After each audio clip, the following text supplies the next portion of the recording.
So children, let's start with the high yielding variety of seeds. सुना तो बहुत होगा इनके बारे में। ये ऐसी सीड्स होती हैं जिसमें कम सीड्स में भी चिल्ड्रन आउटपुट आपको बहुत ज्यादा मिलेगा as such. Got it clear? और सबसे पहले की उत्पत्ति कहां पे की गई? The place where they originated children, it was Mexico. Mexico पता है ना कहां पे? Near what? यूरोप। अमेरिका के बाद बगल में है। So the use of high yielding variety seeds require what children? Regular and adequate irrigation, fertilizer and pesticide. और इस न्यू टेक्नोलॉजी को इसीलिए क्रिएट किया गया था ताकि एग्रीकल्चरल डेवलपमेंट की बढ़िया और एक डाइवर्सिफाइड टेक्नोलॉजी फार्मर्स को मिल जाए चिल्ड्रन। तो व्हीट और राइस में सबसे पहले इसके ऊपर अप्लाई किया गया इंडिया में या वहां पे भी। ऐसा क्यों भाई? ये most necessary so called part of food या डाइट था, तो सोचा गया कि इसका आउटपुट अगर ज्यादा हो जाएगा तो हमें किसी और चीज पे डिपेंड नहीं होना पड़ेगा। Same with India children. So Punjab, Haryana and western UP में चिल्ड्रन सबसे ज्यादा इस व्हीट और राइस को HYV के थ्रू कल्टीवेट करना स्टार्ट किया गया। तो फार्मर्स जो बेचारे गरीबी से मरे जा रहे थे, high yielding variety of seed से उनको एटलीस्ट इतना आउटपुट मिल गया, उससे इतना रेवेन्यू मिल गया कि उनको आत्महत्या करने की जरूरत नहीं पड़ी। समझ में आ गया? And these states also became self-sufficient। Khopde में बात गई? चलिए, तो याद रखिएगा that they were developed in Mexico as such। समझ में आ गया बच्चों? कोई क्वेरी किसी की इसके ऊपर तो please ask. Yes. What is the impact of green revolution children? हरित क्रांति सुना होगा लोगों ने हिंदी में। 50s और 60s में चिल्ड्रन इंडिया में काफी ज्यादा फूड क्राइसिस थी, बिकॉज उस जमाने में हम काफी फूड अपना इंपोर्ट किया करते थे। और फूड क्राइसिस की एक सबसे बड़ी रीजन इंडिया में क्या थी? इंपोर्ट के बावजूद नेचुरल कैलामिटीज इतनी ज्यादा थी जिससे कंट्री में डिमांड फॉर फूड ग्रेन बढ़ गई, और जो यहाँ पे आउटपुट होता भी था वो किसान उस आउटपुट को प्रोड्यूस नहीं कर पा रहे थे। तो demand was huge and supply was practically low children. तो ये जो ट्रेडिशनल प्रैक्टिसेस थी, चावल गेहूं कुछ भी उगाने की चिल्ड्रन, ये इतनी हो ही नहीं पाती थी कि हमारा जो भी एग्रीकल्चरल आउटपुट था वो हमारी डोमेस्टिक पॉपुलेशन को फीड कर पाए। तो हाँ, एक टाइम का खाना खाओ, बाकी चिकन मटन खा लो। तो कॉल्ड एक टाइम का खाना खाइए, लाल बहादुर शास्त्री जी ने बोला था। Got it clear? ताकि लोग कम खाना खाएंगे तो ज्यादा डिमांड नहीं होगी। बट उनके पास इसके अलावा बोलने का कोई चारा था ही नहीं, क्योंकि भाई अगर आप ज्यादा खाने की डिमांड करेंगे तो व्हाट विल हैपन? फूड इतना हमारे पास था ही नहीं, कंट्री में इन्फ्लेशन हो जाएगा। बट बड़ा कोई लोग उनकी बात मान गए होंगे। तो government was forced to import food grain from other countries. और इतने हम पुअर थे चिल्ड्रन की पूरा का पूरा खाना बाहर से ही आता था। बट आज की आप कंडीशन इंडिया के देखिए, हम कितनी कंट्रीज को फूड ग्रेन्स एक्सपोर्ट करते हैं चिल्ड्रन। तो जो सेल्फ सफिशिएंसी का लॉजिक इंडिया में बना, that was only and only as a result of green revolution children.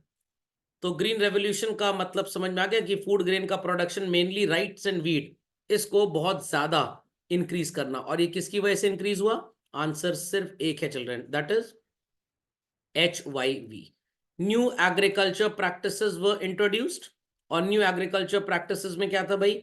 Organic manures लेके आएंगे हम, मॉडर्न एग्रीकल्चरल टूल्स जिससे किसान काम करें, ट्रैक्टर, थ्रेशर, प्लॉइंग मशीन्स को यूज करते हुए कि कम एफर्ट में भी चिल्ड्रन उनका आउटपुट ज्यादा हो।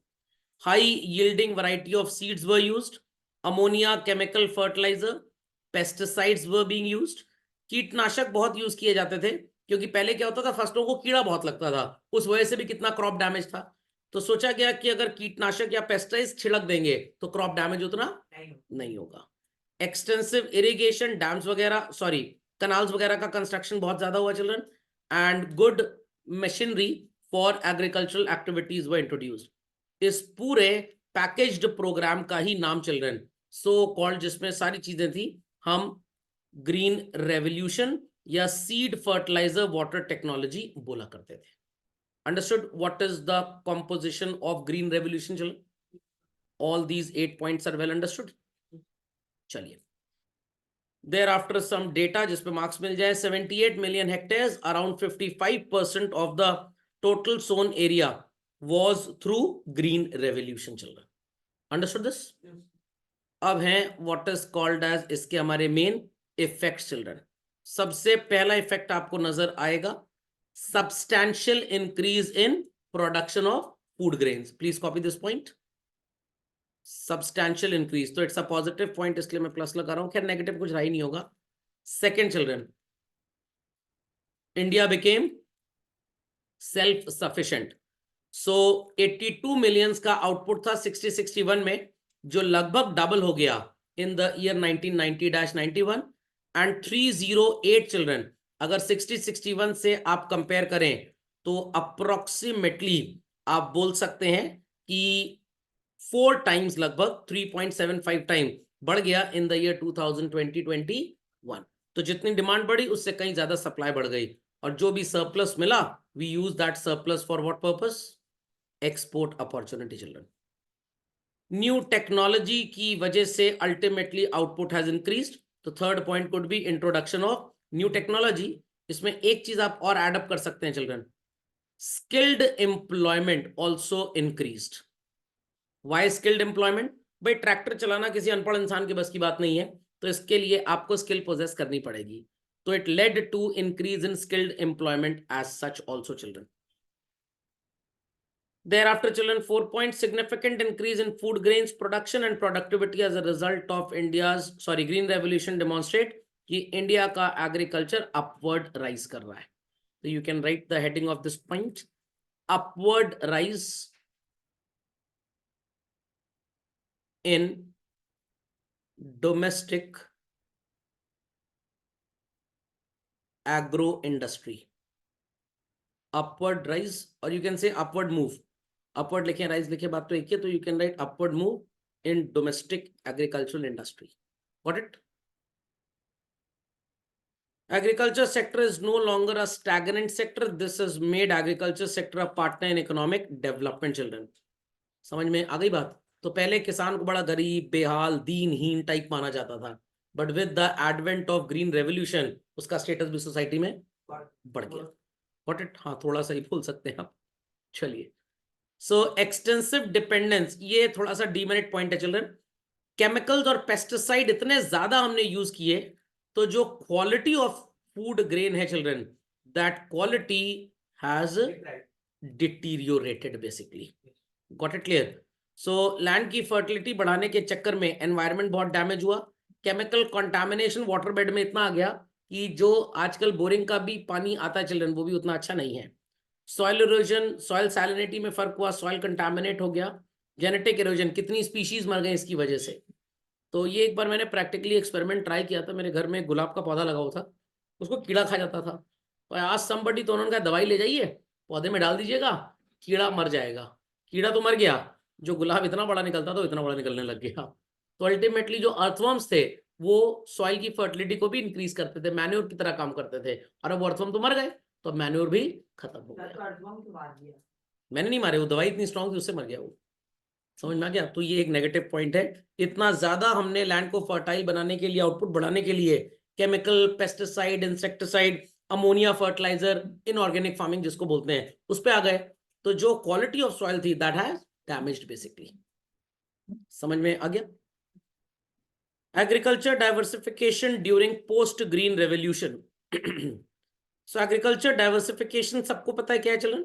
एग्रो प्रोडक्ट्स मतलब सिंपली राइस, वीट की खेती के अलावा we diversified to fruits, vegetables, dairy products. Dairy products मतलब दूध, दही and all that, meat and fish products, मछली पालन, ऑल दैट। इन सब की वजह से चिल्ड्रन एक साइलेंट रेवोल्यूशन चली आई, और जब फार्मर्स को लगा कि इसमें कमाई बहुत ज्यादा है तो उन्होंने खेती बाड़ी बंद कर दी। क्या स्टार्ट कर दिया? Poultry farming. तो इससे हुआ क्या? Over the period of time, अभी आप सोया खरीदने जाइए बाजार में, प्राइस इतना ज्यादा है जितना 5 साल पहले नहीं था। क्यों? क्योंकि इन सब चीजों का आउटपुट कंट्री में कम हो गया। अब ऑब्वियस सी बात है, जो वेजिटेरियन पर्सन है वो नॉन वेजिटेरियन फूड नहीं खाएगा, बट जो किसान वेजिटेबल्स की खेती करता था, अब उसने वेजिटेबल्स की खेती करनी कम कर the children. So production of high value products such as fruits, vegetables, milk, meat, poultry and fish has increased children. Export earnings भी बढ़ी, but जो भी so called veggies का agro consumption था children, it led to huge degree of problems. तो जो बेचारा किसान खेती करता था गेहूं की, उसने कहा गेहूं की खेती में तो प्रॉफिट है नहीं, चलो इसको एक बड़ा सा पॉन्ड बना देते हैं और यहाँ पे मछली पालन का केंद्र चालू कर देते हैं, तो वीट का प्राइस ड्रास्टिकली बढ़ने लग गया। समझ में आ गया? So write down children the characteristics of agricultural diversification. Diversification of cropping pattern. पहले इंडिया में सिस्टम था सिंगल क्रॉप का, बट डाइवर्सिफिकेशन से पीपल केम टू नो कि भाई कमाई बढ़ती है, तो they also diversified children and single cropping got converted into what? Nothing, multi cropping children. तो डाइवर्सिफिकेशन से एक तो non food grain such as oil seed, spices, sugar cane, cotton, इन सब चीजों का प्रोडक्शन बढ़ने लग गया। क्यों? क्योंकि ये कैश क्रॉप्स की तरह काम करने लग गए, इनमें प्रॉफिट लोगों को बहुत ज्यादा होता था। Whereas normal cereals and pulses, इन सब का आउटपुट क्या हुआ चिल्ड्रन? डाउन हो गया। अब क्या आप स्पाइसेस ही खा जाएंगे बिना दाल के? Absolutely not.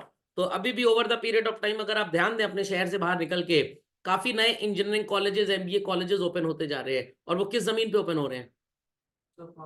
एग्रीकल्चरल लैंड पे। तो अल्टीमेटली एग्रीकल्चरल लैंड पे अगर आपने एमबीए कॉलेज, बीटेक कॉलेज खोला, ठीक है, एजुकेशन प्रोफाइल कंट्री का बढ़ेगा, बट क्या उनको एम्प्लॉयमेंट मिलेगा? Absolutely not. क्या खाना मिलेगा उनको? नहीं मिलेगा।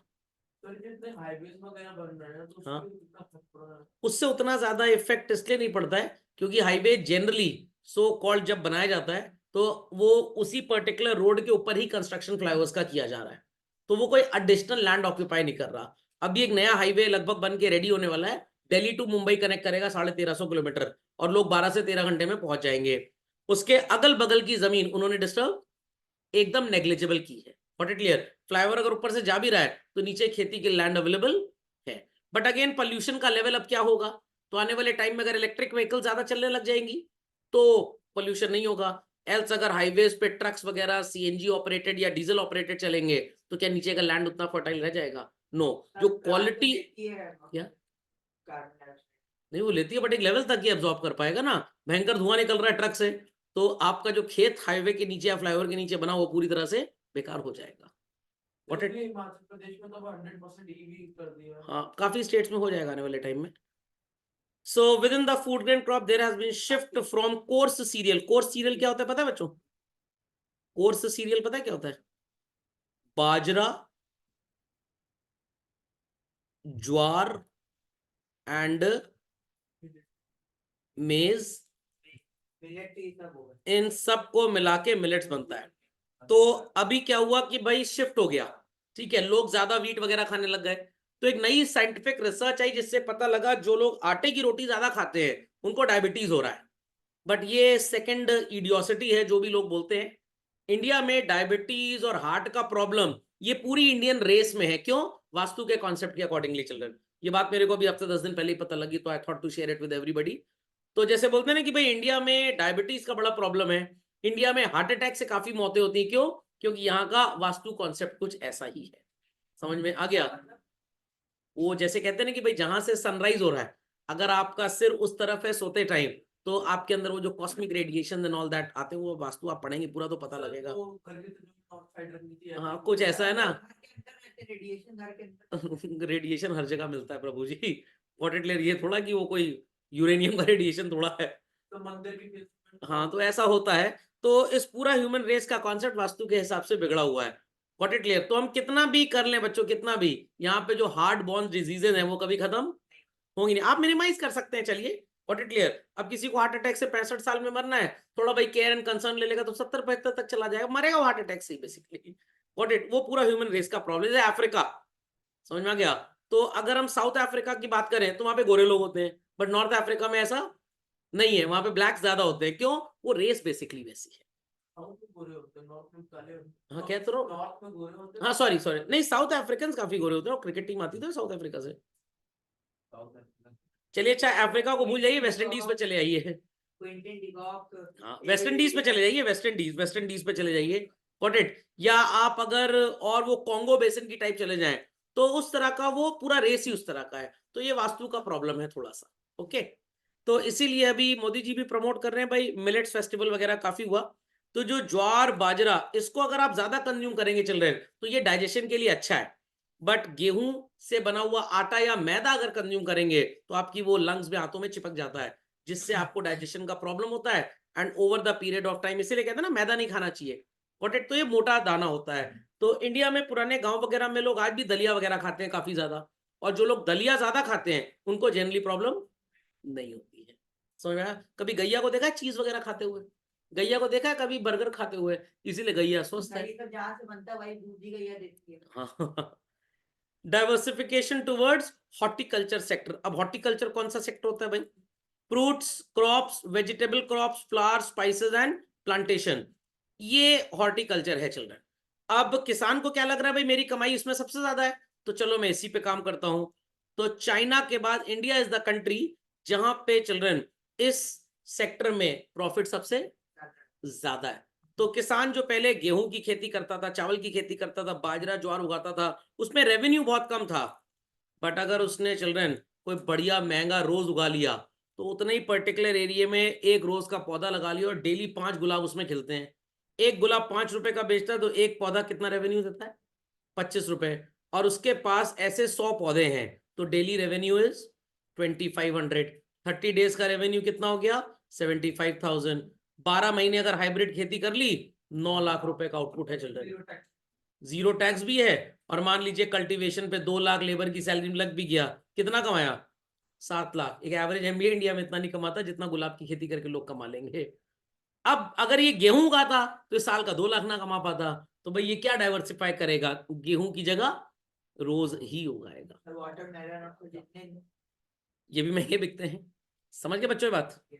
विशा जी समझ गए बात? गीतिका जी, पावकी जी समझ गए? यस और ड्रैगन फ्रूट एक आ गया आजकल, कीवी आ गया। कहते हैं भाई बुखार है तो उसको खाइए, वो एक न्यूज आया थी, मार्केट में इनका रेट बढ़ जाता है। तो किसान कह रहा है कि चावल और गेहूं का आटा तो कोई खाएगा नहीं, चलो यही करें हम। कीवी जितनी 35 रुपीस की पीस होती है। Simple. Horticulture crops like fruits and vegetable contribute more than 90% of the total sectoral production children. तो अब महाराष्ट्र यहाँ पे सबसे आगे है। और जो कल्चर आया ना शादियों में, बारातों में ब्रोकली और इन सब खाने का, ये महाराष्ट्र से ही आया है बेसिकली। समझ गए? देयर आफ्टर तमिलनाडु फ्लावर में सबसे आगे चिल्ड्रन, एंड गुजरात स्पाइसेस में। और आगे क्यों है? वो गुजराती लोग तो मीठा खाना खाते हैं, स्पाइसेस दुनिया को कंट्रीब्यूट कर देते हैं, एक्सपोर्ट कर देते हैं। दाल में भी चीनी डाल के खाते हैं। India is the second largest producer, ये केबीसी खेलने के लिए बहुत अच्छा है। And largest exporter of what children? Mangoes. Mangoes तो लखनऊ के बगल में एक जगह है वो मलियाबाद करके, वहां का भी आम काफी एक्सपोर्ट होता है children. Grapes are there, oranges, apples, banana, coconut. Coconut वाले का तो एक बार मैंने वो डेटा नोट किया था, मेरे को लग रहा है ये ठेला ही लगवा लूं मैं 3-4।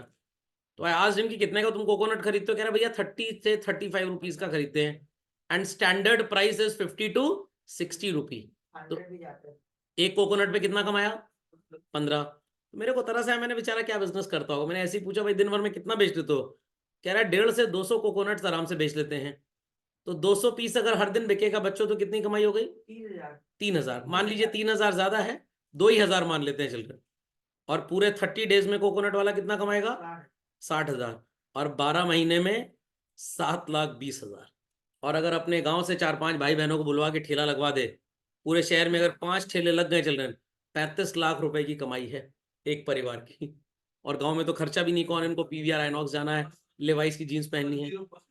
0% टैक्स। वंश जी तो बेचारे टैक्स के लिए परेशान रहते हैं। 0% टैक्स है। What it and above all children, इनके खर्चे भी कुछ नहीं है। खुद ही का ठेला है, एक चाकू ले लिया उसी में काटे पड़े हैं। और कोई कार वाला बाबू नजर आ गया, उसको 60 और 70 में भी चिपका देते हैं। और कहीं फीवर वगैरह आ गया, कोविड की न्यूज आ गई, तो 100 तक में चला जाता है। इसीलिए over the period of 4-5 years last आपने देखा होगा, ये हर गली मोहल्ले में कोकोनट के ठेले बहुत ज्यादा हो गए हैं, क्योंकि प्रॉफिटेबिलिटी इज वेरी हाई। इसी को बोलते हैं प्रोड्यूसर्स इक्विलिब्रियम। जब मार्केट में प्रॉफिट नजर आता है तो फर्म इंडस्ट्री को ज्वाइन कर लेती है, और जब प्रॉफिट गिरने लगता है, लॉस होता है, वो इंडस्ट्री छोड़ के चले जाते हैं। Sir QX is equal to DX यही होता है? नहीं, QX is equal to DX is something different. पढ़ाएंगे 12th में, माइक्रो इकोनॉमिक्स में, बड़ा मजेदार है। समझ गए बच्चों? और एक्सपोर्ट कहाँ कहाँ होता है भाई? Nepal, UAE, UK and Malaysia. और वहां पे तो ये नारियल चिपकाते होंगे कम से कम $5-5 का। यूएई में आपका 1150 $1150 का? बाप रे बाप, मैं तो सोच रहा हूँ कि अच्छा, मैं सोच रहा हूँ कि पढ़ाई लिखाई का काम तो चल ही रहा है। जब लीन सीजन आता है, मार्च में बोर्ड एग्जाम्स होते हैं और बच्चों के भी एग्जाम होते हैं, तो एक महीने का टूरिस्ट वीजा ले जाके वहीं ठेला लगा लूँ यूएई में, और वापस आके इतना पैसा कमा लेंगे, इंडिया में फ्री पढ़ाएंगे सब बच्चों को। चलिए बच्चों, समझ में आ गई सबको बात डाइवर्सिफिकेशन की? चिल्ड्रन, सबको बात समझ में आ गई? ये ऑनलाइन वाले कुछ बोलते नहीं, नाराज हैं क्या भाई? गीतिका जी, पावकी जी? यस। चलिए, समझ में आ गया? Yes. चलिए, तो ये टाइम पास डेटा, इसको तो पढ़ना है आपको खुद से। ओके, ये सब पढ़ जरूर लिया करिए, ऐसे वगैरह लिखने में बहुत काम आएगा आपको। चलिए, डाइवर्सिफिकेशन टुवर्ड्स, सारे जानवरों की शादी करा दी, उनके हस्बैंड आ गए। एनिमल हस्बेंड्री, ये क्या होता है सर? लाइफ स्टॉक फार्मिंग, जैसे मुर्गी की खेती हो गई मान लीजिए। अब सर मुर्गी खेती कैसे होगी? अरे मुर्गी खेती मतलब पोल्ट्री फार्म खोल लिया आपने। फिशरी, मछली पालन। सो चिल्ड्रन, ये सेक्टर्स एम्प्लॉयमेंट भी ज्यादा देते हैं, खर्चा भी कम है, और डेयरी प्रोडक्ट से 29% agricultural GDP, total agricultural GDP जो है उसका 1/3 डेयरी से ही आता है। और पूरे कंट्री के जीडीपी में इनका कंट्रीब्यूशन कितना है? 6.2।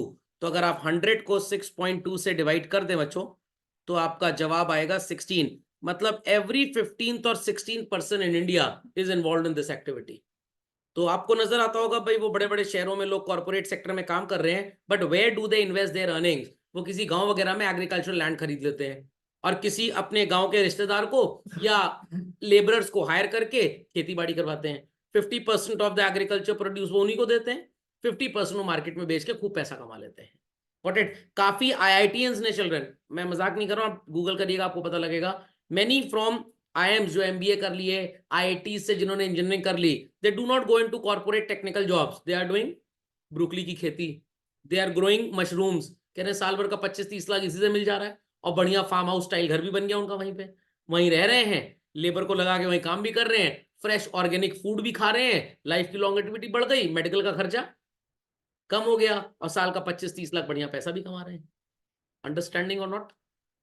प्लस जो लैंड एरिया उनके पास, उसकी भी value over the period of time बढ़ रही है। थोड़ा और पैसा आ गया और जमीन खरीद ली, एक रिजॉर्ट बना दिया, होटल इंडस्ट्री में घुस गए इनडायरेक्टली।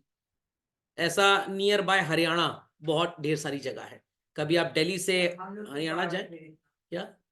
आप लोग इसीलिए पढ़ रहे हैं, इसीलिए मैं आपको ये सब बातें बता रहा हूं कि कल को आप भी पढ़ लिख के 2-4-5 साल कोई कॉर्पोरेट जॉब करके अच्छी कैपिटल नेटवर्थ इकट्ठी करके इस तरह से लैंड परचेज करके काम कर सकते हैं। साइड बिजनेस स्टार्टिंग में साइड होता है, बाद में मेन यही हो जाता है। What it clear? Many IIMs and IT graduates are doing this thing these days. Even I have a very close person known to me was living to a very near place of my house.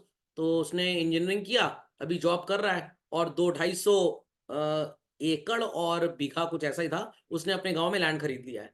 अब कह रहा है 2-4 साल बाद वहां पे mushroom, broccoli, इन सब की खेती चालू करूंगा मैं। और ये ऐसी क्रॉप्स हैं जो कहीं पे भी उग जाती हैं, स्पेसिफिक सॉइल फर्टिलिटी वगैरह की जरूरत नहीं। हाँ लगभग, बिकॉज मार्केट में डिमांड ज्यादा है ना, आलू की सप्लाई बहुत ज्यादा है, इस तो सस्ते में बिक जाता है।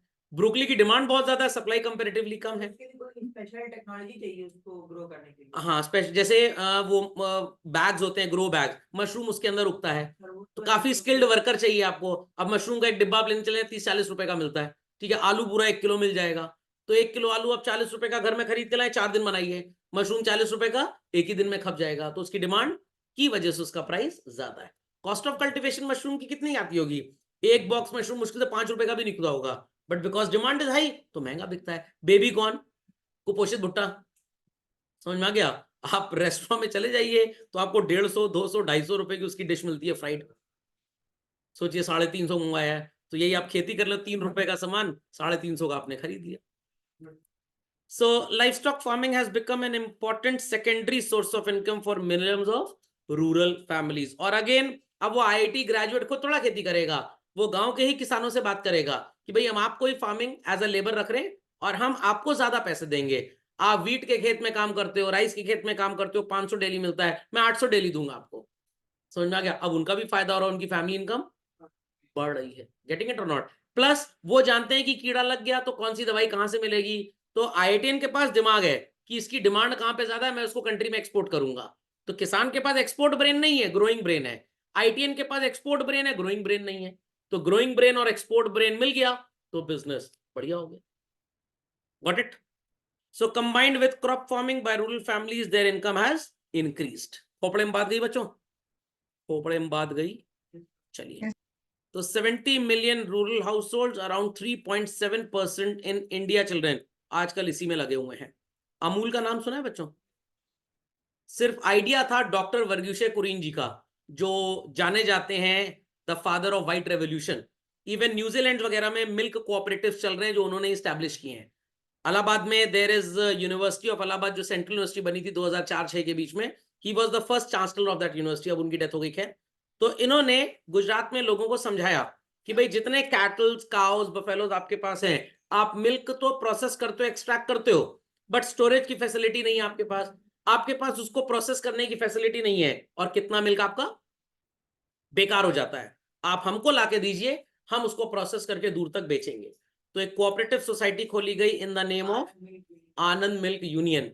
There after it got converted into a joint stock company, और ये बन गया अमूल चिल्ड्रन. एशिया का सबसे बड़ा इस समय डेयरी. हाँ, एशिया का क्या, मेरे को लगता है वर्ल्ड का सबसे बड़ा होगा अगर आप एम्प्लॉयमेंट की बात करें तो. जितने लोगों को एम्प्लॉयमेंट देता है. एरिया में और भी बड़े हैं ना, हाँ. अमेरिका वहाँ पे, क्योंकि दे हैव मनी. बट आप अगर कैपिटलिज्म छोड़ दीजिए, सोशलिज्म की बात करिए, तो अमूल से बड़ा सोशलिस्ट कोई भी नहीं है. कितने लोगों को आत्महत्या करने से बचा लिया. प्लस उसके बाद अब जब मिल्क का प्रोडक्शन बहुत ज्यादा हो गया, तो इन्होंने शेडर चीज एंड ऑल उसी मिल्क से बनाना स्टार्ट कर दिया. देयर आफ्टर और प्रोडक्शन बढ़ा, आइसक्रीम वगैरह की इंडस्ट्री में चले आए.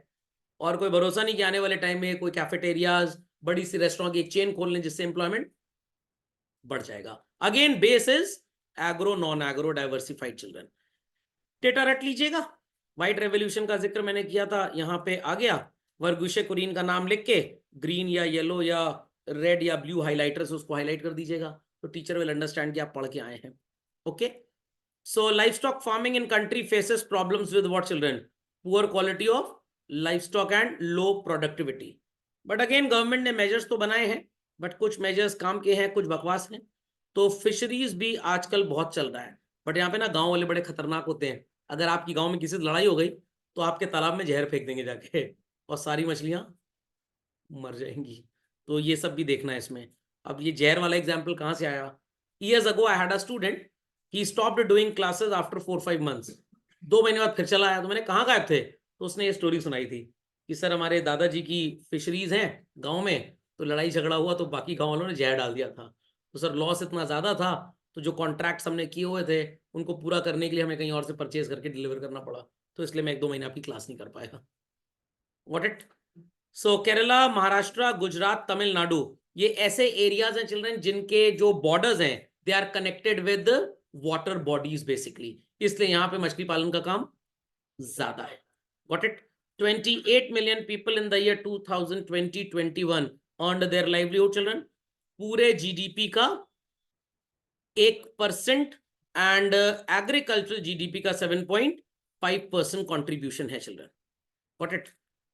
This sector demonstrated annual growth of 10.8. मेरे को नहीं लगता कि इतनी ग्रोथ इंडिया में या वर्ल्ड में भी किसी सेक्टर में होगी children. Second largest producer of fish in the world. इसीलिए अगर आप रेस्टोरेंट जाएं या मार्केट में रॉ फिश खरीदने जाएं चिल्ड्रन, तो चिकन का जो प्राइस होता है ये कम होता है, बट जो मटन का प्राइस होता है ये बहुत ज्यादा होता है. और फिश जो होती है बहुत ही सस्ती होती है. क्यों? क्योंकि फिश की सप्लाई बहुत ज्यादा है. चिकन भी क्योंकि फार्मिंग करके दिया जाता है, कहते हैं ना बॉयलर चिकन है, तो वो हाइब्रिड होता है बेसिकली. ओके. बट जो मटन होता है, जो बकरा होता है, वो अभी हाइब्रिड नहीं हो पाया, वो ओरिजिनल बकरा ही होता है बेसिकली. ओके. इसलिए उसका प्राइस बहुत ज्यादा है. तो मटन का प्राइस इसलिए ज्यादा है because it's supply is less than it's demand.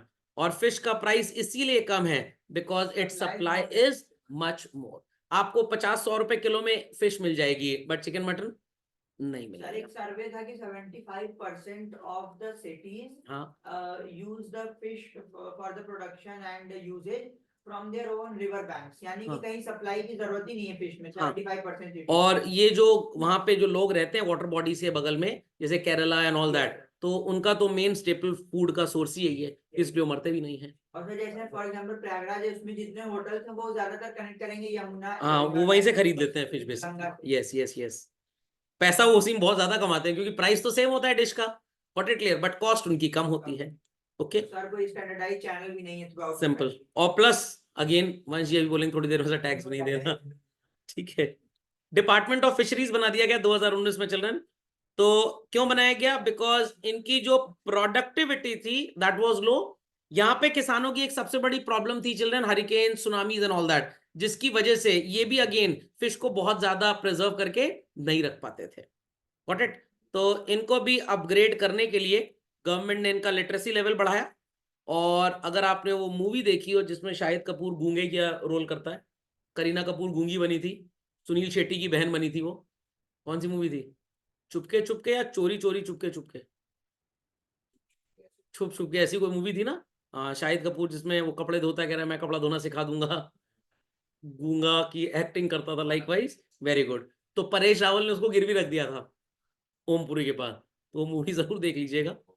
So livestock और fisheries have been expanding children. Goa वगैरह कभी आप जाएं, मुंबई जाएं, तो वहां पे काफी बिजनेस है फिशरीज का। So people understood children how agriculture diversification contributed largely through agriculture growth children. तो पहला पॉइंट मार्क कर लीजिए, रेन फेड एरियाज में सो कॉल्ड इनके लिए अपॉर्चुनिटीज ज्यादा हो जाती हैं, क्योंकि यहाँ पे मछली पालन का काम आसान हो जाता है, क्योंकि मछली पालन के लिए भाई वाटर चाहिए।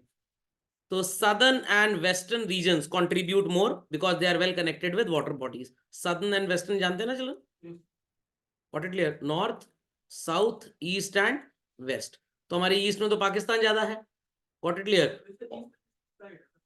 ओ सॉरी सॉरी, उल्टा लिख दिया, very sorry, very sorry. North, south, east, west is occupied by Pakistan. इधर कोलकाता वाली जो बेल्ट है और इधर जो केरला वाली बेल्ट है चिल्ड्रन, यहाँ पे सबसे ज्यादा वाटर बॉडीज एक्सेसिबल है, व्हाट इट क्लियर। तो इसलिए यहाँ पे मछली पालन का काम ज्यादा है।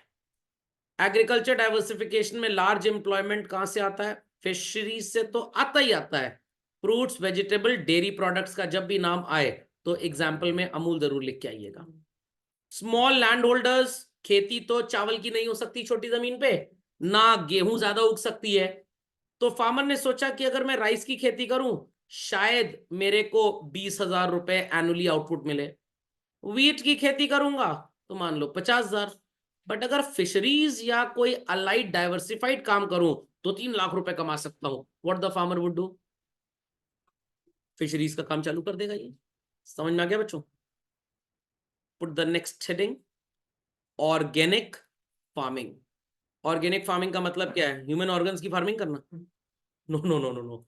विदाउट, पुराने जमाने में और नए जमाने में, least use of chemical fertilisers and doing farming activities is called as organic farming children. तो मार्क कर लीजिए ये डेफिनेशन।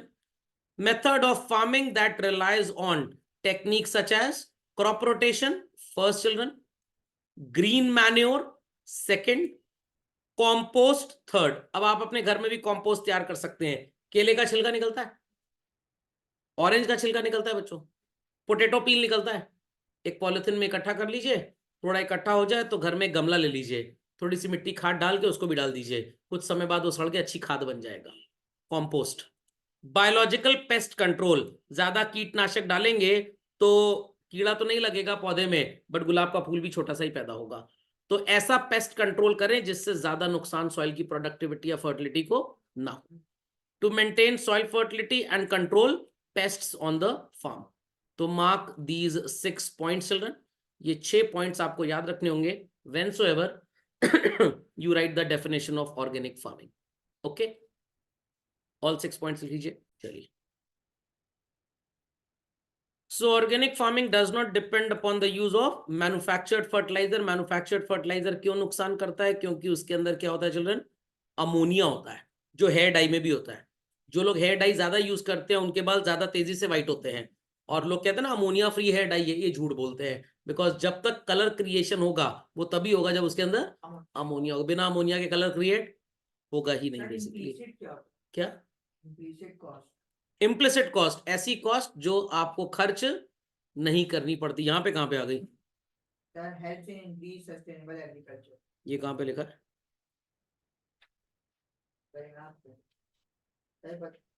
इसके पीछे आ रहा है 215। पेज तो हमने सारे रेफर कर लिए, कोई छोटा तो था ही नहीं। अच्छा चलिए, उस समय पूछना चाहिए था ना, सो रहे थे क्या? इम्प्लिसिट कॉस्ट ऐसी कॉस्ट होती है जो आप खर्च नहीं करते अपनी जेब से। फॉर एग्जाम्पल, घर के ही फैमिली मेंबर को अपनी ऑफिस में मैनेजर बना दिया और बोला रहो ऑफिस में ही, एक रूम बनवा देते हैं, यहीं पे खाना पीना मिल जाएगा, सैलरी नहीं देंगे तुमको। Got it clear? तो ऐसी कॉस्ट जो कैश में अपनी पॉकेट से पे ना करनी पड़े, बट अगर किसी को हायर करते तो पे करनी पड़ती, that cost is implicit cost. Okay, sir वो लेकिन टैक्सेशन में इतने नंबर ऑफ एम्प्लॉइज दिखाएगा? नहीं नहीं नहीं नहीं, उसको टैक्सेबल नहीं बोला जाता। ओके, जैसे आपकी मम्मी ने आपको पढ़ाया बट आपसे आज तक पैसे नहीं लिए, बट अगर कोई और आपको पढ़ाता तो पैसे लेता ना, तो मम्मी की सर्विसेज इम्प्लिसिट कॉस्ट हो गई। ठीक। सो चिल्ड्रन, पेस्टिसाइड का इस्तेमाल कम, प्लांट ग्रोथ रेगुलेटर्स को आप कम से कम यूज करें। System of farming that relies more on organic waste, animal manure, ये तो पढ़ा दिया मैंने आपको, तो सबको समझ में आ गया what is organic farming children. Is it possible in a country where population is like India? No. आपने श्रीलंका का हाल देखा होगा, पता नहीं किस बेवकूफ ने बोल दिया ऑर्गेनिक फार्मिंग करो, जिससे डिमांड तो उतनी बनी रही बट सप्लाई कम हो गई। कंट्री में क्रॉप्स की शॉर्टेज की वजह से एग्रीकल्चरल प्रोड्यूस का प्राइस बढ़ गया और इन्फ्लेशन से पगला गए बेचारे। Got it? तो इकोलॉजिकल बैलेंस को मेंटेन करें, बायोडाइवर्सिटी पे ध्यान दें, तब जाके ऑर्गेनिक फार्मिंग है। किताब में पढ़ने में बहुत अच्छा लगता है, रियल लाइफ में ऐसा होना मुश्किल ही नहीं, नामुमकिन है। बट अगर हम आप थोड़ी सी अकल लगा लें, अपने घर में ही कुछ धनिया नींबू ये सब उगाएं, तो एटलीस्ट इन सब के जो फार्मर्स हैं वो धनिया नींबू कम उगाएंगे। ओके, समझ में आ गई बच्चों बात? यस। चलिए, so how organic agriculture is distinguish from conventional agriculture, ये बच्चों इंपॉर्टेंट है, डिफरेंस एग्जाम में पूछा जाएगा, और लाइन खींच के लेफ्ट राइट टैबुलर फॉर्म में शो करेंगे। Conventional agriculture is practiced by farmers and promoted by government all over the world. But present modern system of agriculture is using what children? HYV, chemical fertilizer, irrigation water, pesticide children. इसकी वजह से होता क्या? Multi cropping की वजह से आज तो एग्रीकल्चरल आउटपुट बढ़ जाएगा चिल्ड्रन, आई रिपीट, आज एग्रीकल्चरल आउटपुट बढ़ जाएगा, बट इतना आपने प्रेशर डाल दिया लैंड के ऊपर कि आने वाले टाइम में आपको अच्छी प्रोडक्टिविटी नहीं मिलेगी। अंडरस्टूड? तो आज आपने इतनी मेहनत की, इतनी मेहनत की, इतना फिजिकल वर्क किया, जिम विम गए, आज तो सेहत अच्छी है, बट कल को ये जिम वाली कसरत आपको बहुत नुकसान पहुंचाएगी। Got it? हिंदुस्तान में नीड है भाई, नीड तो पूरे देश में है, but possibility is zero children. So सबसे पहला पॉइंट मार्क करिए। कुछ लोग शौकीनी करना शुरू कर हाँ हाँ, कर देते हैं, करते हैं। So children, to maintain ecological and environmental degradation, मतलब इकोलॉजिकल एनवायरमेंटल डिग्रेडेशन को अगर अवॉइड करना चाहते हैं तो आपको कौन सी फार्मिंग करनी पड़ेगी? Organic farming. पॉसिबल है? भूखे मर जाएंगे, खाना तक नहीं मिलेगा। हाँ, सोचिए, श्रीलंका में तो 250-300 रुपए किलो दाल थी, गोभी का फूल था 150 रुपए का, जो 10 रुपए और 20 रुपए का मिलता है यहाँ पे। So second point is to achieve what children? Sustainable agricultural development. ऐसा agricultural development हो that today also we are able to get food and tomorrow also children. Khopde में बात गई? खोपड़े में बात गई? Third, promote consumer welfare. ये कैसे प्रमोट होगा? ऑर्गेनिक फार्मिंग होगी बच्चों, तो जो लोगों के दिमाग में थोड़ी आजकल प्रॉब्लम हो गई है, जो हेल्थ उतनी ग्रो नहीं करती, क्योंकि आप पेस्टिसाइड ज्यादा से ज्यादा मिला हुआ फूड खाते हैं, ज्यादा से ज्यादा जो इंजेक्शन लगाकर लौकी को बड़ा कर दिया, तो क्या आपके अंदर पौष्टिक आहार जा रहा है? क्या आपके अंदर न्यूट्रिशनल वैल्यू जो जानी चाहिए, is it going? Absolutely not.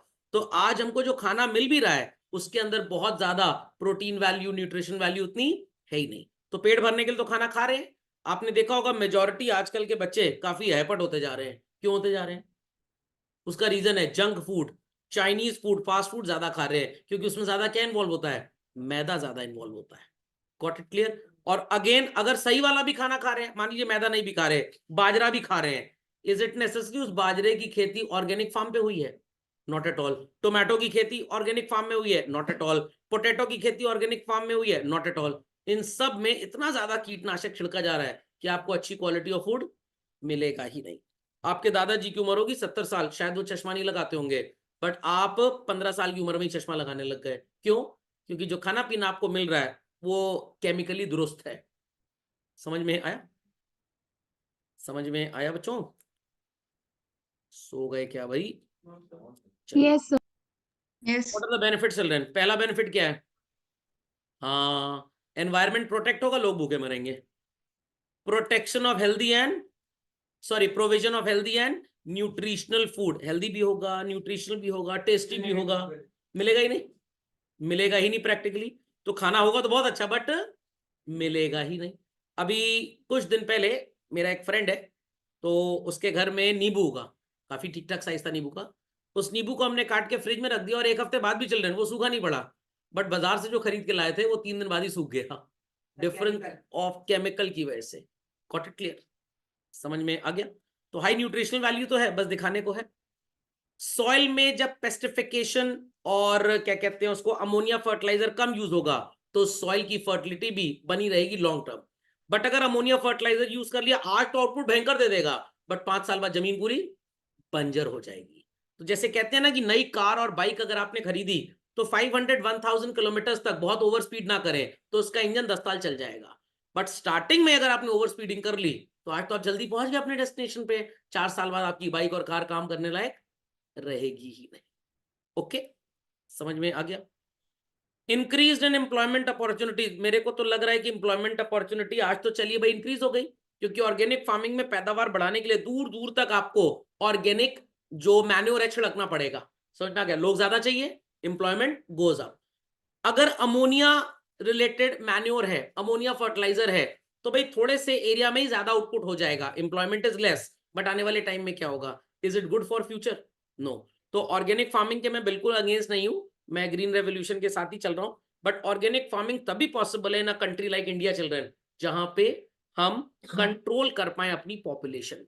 But जिस तरह की पॉपुलेशन कंट्रीज लाइक चाइना और इंडिया में है चिल्ड्रन, ऑर्गेनिक फार्मिंग का होना मुश्किल ही नहीं, नामुमकिन है। रशिया में भी उतना ज्यादा पॉसिबल नहीं है, बिकॉज वहां पे भी अगेन पहाड़ी इलाका ज्यादा है, टेरेन उनका भी उस तरह का नहीं है। हाँ, कैक्टस उगा के उसकी भुजिया बना खा जाए तो बात अलग है, कैक्टस की पकौड़ी खा जाए। इनएक्सपेंसिव इनपुट्स, यस, ये कॉस्ट इफेक्टिव है, बट सो कॉल्ड इनएक्सपेंसिव है क्योंकि हमको बहुत ज्यादा इनपुट चाहिए ही नहीं। ऑर्गेनिक मैन्योर चाहिए जो मशीन प्रोड्यूस नहीं है, जो केमिकली प्रोड्यूस नहीं है। केमिकल महंगा आता है, बट क्या ये इनएक्सपेंसिव इनपुट्स आपको लॉन्ग टाइम तक दे पाएंगे आउटपुट? नहीं दे पाएंगे, सब एक्सपेंसिव हो जाएगा। तो पढ़ने के लिए बहुत अच्छा है, एग्जाम में आंसर लिखने के लिए बहुत अच्छा है, बट रियलिटी में बकवास है। Okay, development of organic farming in India, ये आई होप सो छोटा सा एक रीडिंग वाइज टॉपिक है चिल्ड्रन, ऐसे लिखने के लिए बहुत अच्छा है। और थोड़ा सा डेटा है, बस इसको आप लर्न कर लेंगे, डेटा ही थोड़ा बहुत देख लीजिएगा, बाकी कुछ खास इसके अंदर है नहीं। ओके, तो अगले लेक्चर से हम अपना लास्ट टॉपिक चालू करेंगे, चैप्टर नंबर 14, एंड इसका टेस्ट आपको रिसेंटली मिल जाएगा। चलिए, तो वीडियो अपलोड हो जाएगा, लोग लाइक कर देंगे देखकर।